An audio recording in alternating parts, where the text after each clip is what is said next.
നമസ്കാരം.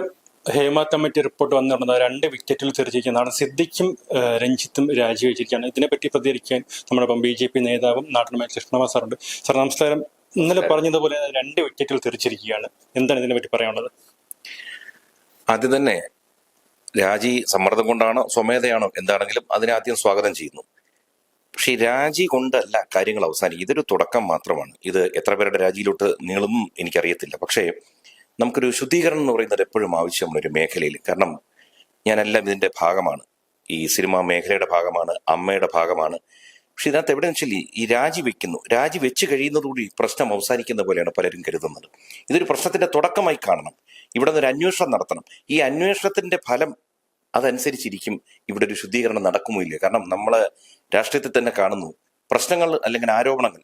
ഇതൊരു ചെറിയ ആരോപണമല്ല. ചെറിയ ആരോപണങ്ങൾക്ക് രാജിവെക്കണമെന്ന് ഞാൻ പറയില്ല. കാരണം അങ്ങനെയാണെങ്കിൽ ചുമ്മാ ആരോപണങ്ങളുടെ ഒരു പെരുമഴ തന്നെ വരും. ഇത് സ്ഥലം, തീയതി, ഇത്രാം തീയതി എങ്ങനെ എവിടെ വെച്ച് നടന്നു എന്ന് കൃത്യമായി പറഞ്ഞിരിക്കുകയാണ്. അപ്പോൾ ഭയങ്കരമായ ശക്തമായ സമ്മർദ്ദം വന്നിട്ടാണ് പലരും രാജിവെച്ചിരിക്കുന്നത്.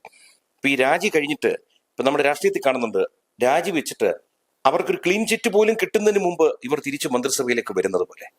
അപ്പോ ഇപ്പൊ അങ്ങനെ ഒരു ഭരണ സംവിധാനം കൂടി ഇരിക്കുമ്പോഴത്തേക്ക് ഈ രാജി കൊണ്ട് തീരുന്നില്ല. ഇത് അന്വേഷണം നടത്തി കുറ്റവാളികളാണെങ്കിൽ അവർക്ക് ശിക്ഷ നേടിക്കൊടുക്കണം. ഇല്ല, ഇവര് നല്ലവരാണെങ്കിൽ ഇവരെ തിരിച്ച സ്ഥാനത്തും കൊണ്ടുവരണം. അതുകൊണ്ട് അന്വേഷണം നടത്തി കഴിഞ്ഞ് ഇതിന്റെ സത്യാവസ്ഥ വെളിയിൽ കൊണ്ടുവരണം. അന്നേ ഉള്ളൂ ഇതിനൊരു ശാശ്വതമായ പരിഹാരം. നടൻ ഷമ്മിത്തിലെ അമ്മയുടെ പ്രശ്നം മോഹൻലാലിനെതിരെ രാവിലെ ഒരു വിവാദ പ്രശ്നം ഉണ്ടാക്കുന്നത് വിഗ്രഹങ്ങളെ എടുത്ത് ഉടയ്ക്കണം എന്ന് പറയാണ്.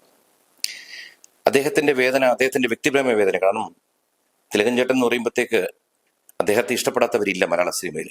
അപ്പൊ അവരൊക്കെ അന്ന് നമ്മളൊന്നും ശക്തമായിട്ട് പ്രതികരിക്കുന്നവരല്ലായിരുന്നു. അപ്പൊ അന്ന് ശക്തമായി പ്രതികരിച്ചതിന്റെ പേരിൽ അദ്ദേഹം അനുഭവിച്ചിട്ടുണ്ടെങ്കിൽ അദ്ദേഹത്തിന്റെ കുടുംബം അത് അനുഭവിച്ചിട്ടുണ്ടാവും. ആ വേദന അദ്ദേഹത്തിനുണ്ടാവും. അതുകൊണ്ടായിരിക്കും ഷമ്മി എങ്ങനെ പറയുന്നത്. പിന്നെ വിഗ്രഹങ്ങളുടെ കാര്യം, അത് ഷമ്മിയുടെ ഭാഷയിൽ പറഞ്ഞു ശരിയാണ്. വിഗ്രഹങ്ങൾ ഉടയേണ്ടതാണ്, ഉടയണം. ഞാൻ പറയുന്നത് ഇതെല്ലാം പ്രകൃതി തന്നെ ഉടച്ചോളും. കാരണം നമ്മളായിട്ടൊന്നും കരുതിക്കൂട്ടി ഒരു 15 വർഷം മുമ്പ് നമ്മൾ ആലോചിച്ചില്ല ഇങ്ങനെ ഒരു കമ്മിറ്റി ഉണ്ടാക്കും, ആ കമ്മിറ്റി റിപ്പോർട്ട് പ്രകാരം ഇങ്ങനെ വരുന്നൊക്കെ. ഇത് പ്രകൃതിയുടെ ഒരു സംഭവമുണ്ട്. നമ്മൾ ആലോചിക്കണം, പണി കൊടുക്കുമ്പോൾ പണി വാങ്ങാനും തയ്യാറായിരിക്കണം. കാരണം ഞാൻ ഇന്ന് ആരെങ്കിലും പണിയാൻ ആലോചിക്കുമ്പോൾ എന്നെ പണിയാൻ 10 പേരപ്പുറത്ത് ജനിക്കുന്നുള്ളൊരു കാര്യം മനസ്സിൽ എല്ലാവർക്കും ഉണ്ടെങ്കിൽ നല്ലതാണ്. അതിനാണ് ഞാൻ വീണ്ടും എപ്പോഴും പറയും, അതിന് ശിക്ഷകൾ കടുപ്പിക്കണം.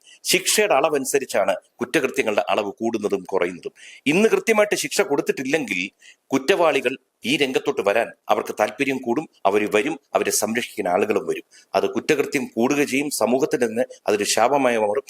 അതും ഇതിന്റെ ഏറ്റവും കൂടുതൽ അനുഭവിക്കുന്നത് സ്ത്രീ സമൂഹമാണ് ഏറ്റവും കൂടുതൽ അനുഭവിക്കുന്നത്. അതിനകത്ത് ആണുങ്ങളും പെടുന്നുണ്ട്, ഇല്ലെന്നല്ല പറയുന്നത്. അതുകൊണ്ട് ഇതൊരു കൃത്യമായ സമയമാണ്. ഇത് ഈ ഒരു സമയത്തെ നല്ലപോലെ ഉപയോഗിച്ച് നാളെ വേറൊരു പ്രശ്നം എടുത്തിട്ട് ഈ ഒരു കമ്മിറ്റി റിപ്പോർട്ടിനെയും അല്ലെങ്കിൽ ഈ വരാൻ പോകുന്ന അന്വേഷണത്തിനെയും മൂടാതെ ഇത് മുന്നോട്ട് കൊണ്ടുപോയി ഒരു തീരുമാനത്തിൽ എത്തിക്കണമെന്നാണ് എന്റെ വ്യക്തിപരമായ ആഗ്രഹം. ഈ 2 രാജിയിൽ ഹേമ കമ്മിറ്റി റിപ്പോർട്ട് അവസാനിക്കുകയാണോ? അങ്ങനെയില്ല. അതിനകത്ത് ഞാൻ പറഞ്ഞില്ലേ, ആദ്യം തന്നെ ഇതിനകത്ത് പ്രതിസ്ഥാനത്ത് നിൽക്കുന്നതിൽ സർക്കാർ പോലും പ്രതിസ്ഥാനത്താണ് നിൽക്കുന്നത്. കാരണം ഇത്രയും വ്യക്തമായ കാര്യങ്ങൾ പറഞ്ഞിട്ട് എന്തിനീ 4.5 വർഷം വെച്ചുകൊണ്ടിരുന്നു? അപ്പൊ എന്താ പറ്റുന്നത്? ഈ രംഗത്ത് നിൽക്കുന്ന സർവ്വവരും സംശയത്തിന്റെ നിഴലിലായി. മാത്രവുമല്ല, ആരെങ്കിലും ഈ കാര്യങ്ങൾ ചോർന്നിരിക്കാം, ഇതിനുവേണ്ടി സന്നാഹങ്ങളും തയ്യാറെടുപ്പും നടത്തിയിരിക്കാം. അപ്പൊ ഒന്ന് ആലോചിച്ച് നോക്കുക. ഇതിനകത്ത് ഇപ്പൊ ഇവര് രാജിവെക്കാൻ വൈകി എന്ന് പറയുന്നു, അത് ചിലപ്പോൾ തെറ്റായിരിക്കും. അതിനേക്കാൾ വലിയ തെറ്റാണ് ഈ 4.5 വർഷം പൂഴ്ത്തിവെച്ചത്. അതാണ് നമ്മൾ ആലോചിക്കേണ്ടത്. അപ്പൊ ആരാണ് ഇതിനകത്ത് മുഖ്യപ്രതി അല്ലെങ്കിൽ പ്രതിസ്ഥാനത്ത് നിൽക്കുന്നത്? ജനം ചിന്തിക്കട്ടെ. അതുകൊണ്ട് അന്വേഷണം നടക്കട്ടെ എന്നാണ് എന്റെ ആഗ്രഹം. ഹേമ കമ്മിറ്റി റിപ്പോർട്ട് വന്ന ഉടൻ തന്നെ ഇന്ന് 2 വിക്കറ്റുകൾ തെറിച്ചിരിക്കണം. വരും ദിവസങ്ങളിൽ ആരൊക്കെ രാജിവെക്കും കണ്ടറിയാം. ക്യാമറാമാൻ വിനോദനൊപ്പം റിപ്പോർട്ടർ അഭിലാഷ്.